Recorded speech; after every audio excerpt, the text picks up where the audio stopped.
All right, so this chart reading is for Monday, September 23rd, 1963 at 8:15 p.m. in Corvallis, Oregon. And this person has Sun in Libra, just barely in Libra, Moon in Sagittarius, and Taurus rising. And I think the first thing I want to sort of address is, like, you're saying you don't really fully relate to Libra. I think you said that. And that would make sense to me because most people have the Mercury in the same sign as their sun.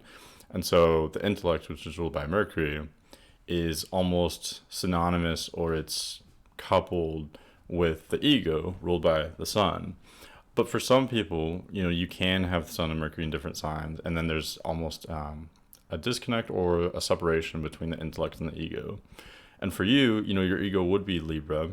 You do have some kind of Libra traits, but you have Mercury in Virgo, and Mercury is actually very strong in Virgo. And there's actually a pattern where Mercury is in domicile in Virgo in your chart. And then you also have Venus and Mars in domicile as well. So you have three domicile planets. I'll talk more about that later. But having Mercury in Virgo, it would make you a lot more grounded than the average Libra. It would make you a lot more like disciplined and pragmatic, earthy. Virgo is kind of a heavy energy, and it's very organized. I don't think Libra is always necessarily organized. Libra is kind of always going back and forth. Really, it's kind of a messy sign. But having your Mercury in Virgo, it would mean that you can be very focused, and it would make you kind of an intellectual. And that's a pattern that I see reinforced as well. So you do have Sun in Libra and then Moon in Sagittarius with the Mercury Virgo. I would see you as being an intellectual. It's very easy for you to talk to people and for people to get along with you. You can get along with people from, many different backgrounds. It's easy for you to get along with people. And, Moon in Sagittarius is also kind of a different energy than the Sun in Libra. So you would definitely have like a charm about you, or I don't know, you have like an easygoing charm. You're definitely not overbearing, but you're just kind of pleasant and easy to talk to for a wide range of personalities. So that's very nice.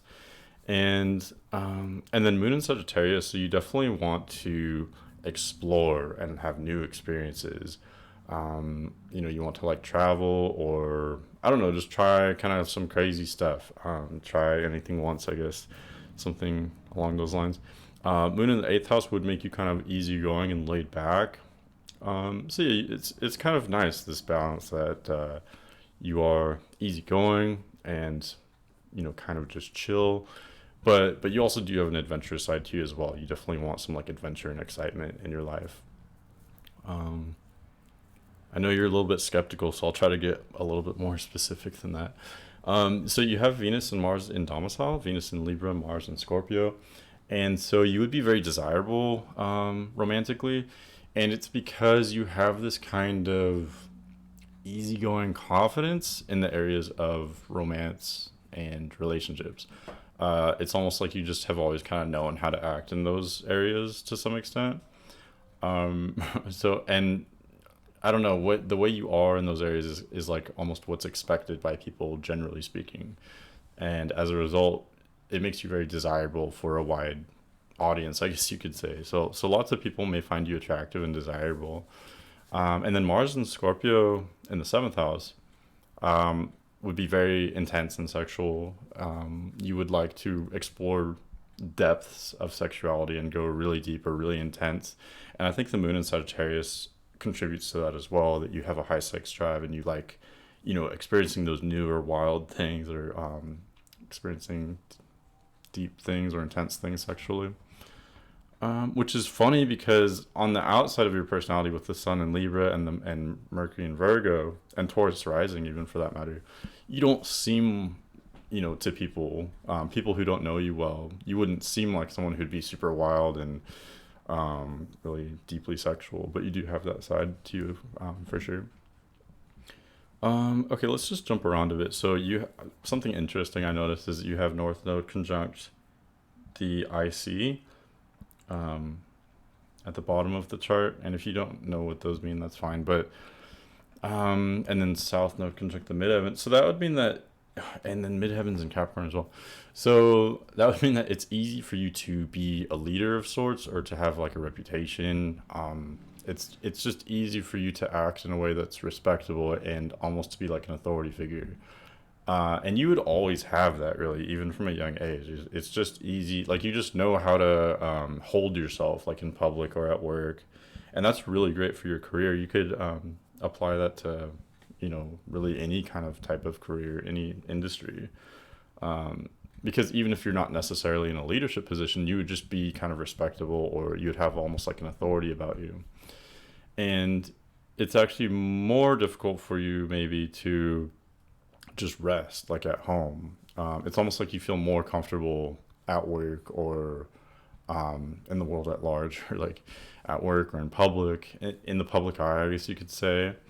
Um, yeah, and it's almost like home feel wouldn't feel like home to you at all, which is kind of backward. Home, and it's not just about home. I think just have like what home is to us is like a place to relax and a place we can feel like emotionally comfortable or secure, um, because we're just vibing in our own energies. I think that might be hard for you. It's hard for you to just relax like that. You feel more comfortable being, I want to say productive, but that's not really a good enough word. Being, I don't know, very active and like out in public doing things, talking to people. It might feel uncomfortable for you to just be like just chilling at home, so to speak. Hopefully that makes sense. And oh, you have Saturn and Aquarius, and so you're having your second Saturn return. You just had it. Let me just check on where Saturn is right now to the degree. Just bear with me. Okay, so Saturn right now is it's only at 7 degrees. I thought it was farther. So yeah, you're definitely in the midst of your second Saturn return, and this we experience every 30 years. So ages like 28 to 30, and then again ages like, I don't know, late 50s. You have your Saturn return where it asks you to mature a lot and to become a lot more independent. I think we especially feel that first one. The first one is the hardest hitting, but we definitely experienced that a second time in our late 50s as well, where you are asked to become more like mature or more focused on the long term. And we do this in different ways. So for you, you have your Saturn in Aquarius, and so at a young age, it may have been hard for you to know your place in society. And I know that might be a little bit contradicting because I did say you have, this innate charm about you, and it's also easy for you to hold yourself in public. But at the same time, it's like you've never really known. Well, I think you've probably figured this out now a little bit later in life, but at a young age, you didn't know your place in society, or Aquarius has to do with like groups, especially pertaining to like ideas, or and so you wouldn't really know your very long-term goals or your aspirations, or you wouldn't know what groups of people to belong to, or where exactly you fit in this greater tapestry, I guess you could say. And there would be a lot of realization and awakening, and what's the word? I'm totally spacing the word. You would make a lot of gains in these areas in your late 20s and then again in your late 50s. So you're probably in the midst of that now. And it can sometimes be challenging, or it can be uncomfortable. But ultimately, it's a process of evolution and becoming greater and more autonomous, and becoming a leader in that area. So even though it may have been difficult for you to know your place in the world, or to know your aspirations, or all these things, it may have been difficult at a young age. It's something that you work through, and by the time you're getting a little bit later in life, like definitely by the second Saturn return here, then you actually become very strong in this area and you become a leader. And I would suspect that you've already worked in that area quite a bit. Okay, and then you do have Jupiter in Aries, and so that's and it's in the 12th house rising. It had just risen when you were born, which is, I just like that. But Jupiter in Aries, it means that you've always had a sort of healthy self-esteem about you, or it adds some confidence. And everyone in your sort of sub-generation would have this. Everyone born the same year or so that you were born would be kind of just a little bit confident. Um, and be a leader to some extent. For you, it is hidden in the 12th house, so it may have taken time for that to develop. But yeah, you definitely have that confidence about you, and I think with you have so many inner planets in domicile, so I think you naturally are a confident person, but you're not super like I see you as being kind of ambiverted a little bit because you're very easygoing, but you're also very confident, if that makes sense. So you're not the type of confident that's like belligerent and like in your face and overbearing. You're very easygoing, but also very confident, I would say. Okay, let's talk about relationships a little bit. So you are Taurus rising, so your identity is very much in Taurus, which again doesn't really. It is different than Libra for sure. So you're very stable. I see you as being a very autonomous person. You're very kind of self-reliant. You like to have your own space. You like to have freedom to do what you want and to be spontaneous. And you've always kind of, I feel like you would always kind of take care of yourself a lot. You definitely want to connect with other people, of course, but um, I don't see you as being codependent. But then your descendant is in Scorpio, so you very much need some. The most important thing for you, for a partner, for long term compatibility, even short term compatibility, would be someone with scorpionic traits. So someone watery, someone kind of deep and maybe emotional, someone very perceptive. That would be very attractive to you and very necessary for long term compatibility.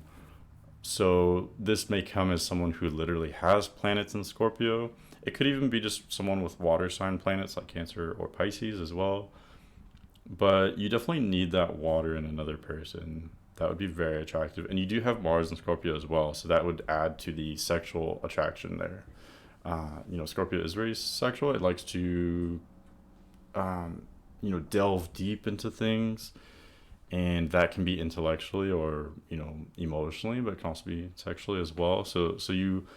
I would see you as being very committed, and with Moon and Sagittarius, I think at a younger age, and this may be somewhat common for people, I guess you could say, but for you, you would definitely want to explore and experiencing different things in terms of like everything, but specifically I'm talking about relationships right now. But then as you mature, get a little bit older, you'd definitely be very committed. You would want to find that one person that you could really commit to and really have that deep connection with, because you very much enjoy those really really deep connections. You have that charm about you. You're very good at having shallower connections as well, but I think something you really really crave those really deep connections. So you would want that single partner to commit to. You're very committed. You have Lilith and Scorpio as well, so yeah, Scorpio is a very important part of your chart. I wouldn't say that you necessarily embody a lot of Scorpio, maybe sexually and in a few different areas, but especially you would attract other people who are Scorpio. You would need that especially in a relationship. And what else? Let's see. And then Venus and Mars. You may be attracted to people with air in their chart as well. People who are sort of intellectual. You definitely. I did say you were intellectual at the beginning. I think you have a lot of like cranial capacity, and you would want that in a partner as well. Of course, I guess that sounds kind of obvious, but you would enjoy someone who's intellectual as well, someone very deep and emotional and sexual, but someone you could have like intellectual conversations with as well, because you are an intellectual. You have Venus in Libra, which is kind of intellectual, so you'd very much enjoy those like interesting or rich conversations. And that might sound obvious, like doesn't everyone want that? But not really. I mean, other people might want, they might focus on, like for instance, you don't need a lot of like obvious confidence in a partner necessarily. Like other people might crave that. They might crave that fire, but not necessarily. You might crave someone who is a little bit introverted or, internal, I guess, or who's not totally transparent, because you would definitely want someone who's kind of complex. So if someone isn't super outgoing and obvious, I don't think that would be attractive to you, I guess. Anyway, I covered most of everything I wanted to cover. Let me just make sure I'm not forgetting anything. I know that was quick, but I covered almost everything. I don't think I talked about how you have Mercury retrograde in your chart, and so you would be very intuitive. Yeah, it's interesting because Mercury's in domicile and exalted in Virgo, so that would give you, that ability. It's always just been easy for you to learn and to observe and to listen, and I've noticed that with Virgos. But yeah, you do want to learn. You're always learning and organizing, collecting information and organizing it. But what's interesting about you is that you do so in a very intuitive way, or you're interested in sort of unusual information, or what else? Like the way you think about things and perceive things is almost like backward. Not in the sense that it's wrong at all, just in the sense that like it's almost like you see time backward. Like like people with Mercury retrograde are almost I don't want to say psychic because people take that the wrong way, but it's almost like they can kind of see where things are going before they happen. They have that intuition, or that it's almost like a common sense, but it's really not common at all. It's really interesting. They, like some people with Mercury retrograde can be mechanical, where they can see a machine and they just see all the parts and they see how it goes together, and they can almost like take it apart in their mind and put it back together again. Or other people just, I've noticed like people with Mercury retrograde, when they watch a movie, they're always the ones that know what's going to happen in the movie. So yeah, you would have that intuition. You would have a kind of a sharp mind where you just see where things are going already. You are definitely, I don't know. I don't want to say intelligent because people take that the wrong way too. There's so many different kinds of intelligences, but you would be kind of academic. It would be easy for you to learn. You'd be an intellectual. What else? What else? What else? I think that's the gist of what I wanted to talk about. I feel like that was short, but I also feel like I kind of covered everything. So let me know if that resonates, or what fit or what didn't. And thanks for the suggestion. See you later.